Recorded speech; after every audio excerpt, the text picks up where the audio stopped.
Ентусиастите тръгнаха рано тази сутрин от местността Пещерите над Банско. В експедицията са включени 8 мъже и 3 жени, както и най-малкият член Севик, който е само на година и 9 месеца.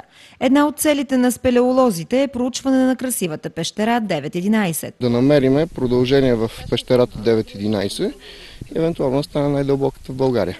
Пещерата е дълбока вече 271 метра и е най-дълбоката в Пирин и в Южна България.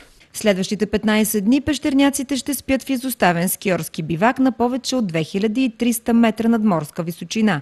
Ще спят в палатки и ще пият вода от снежните преспи над лагера. Това е част от нашата екипировка, така наречените самохвати, които посредством тия зъбчи се закачат за въжето и по този начин се изкачваме.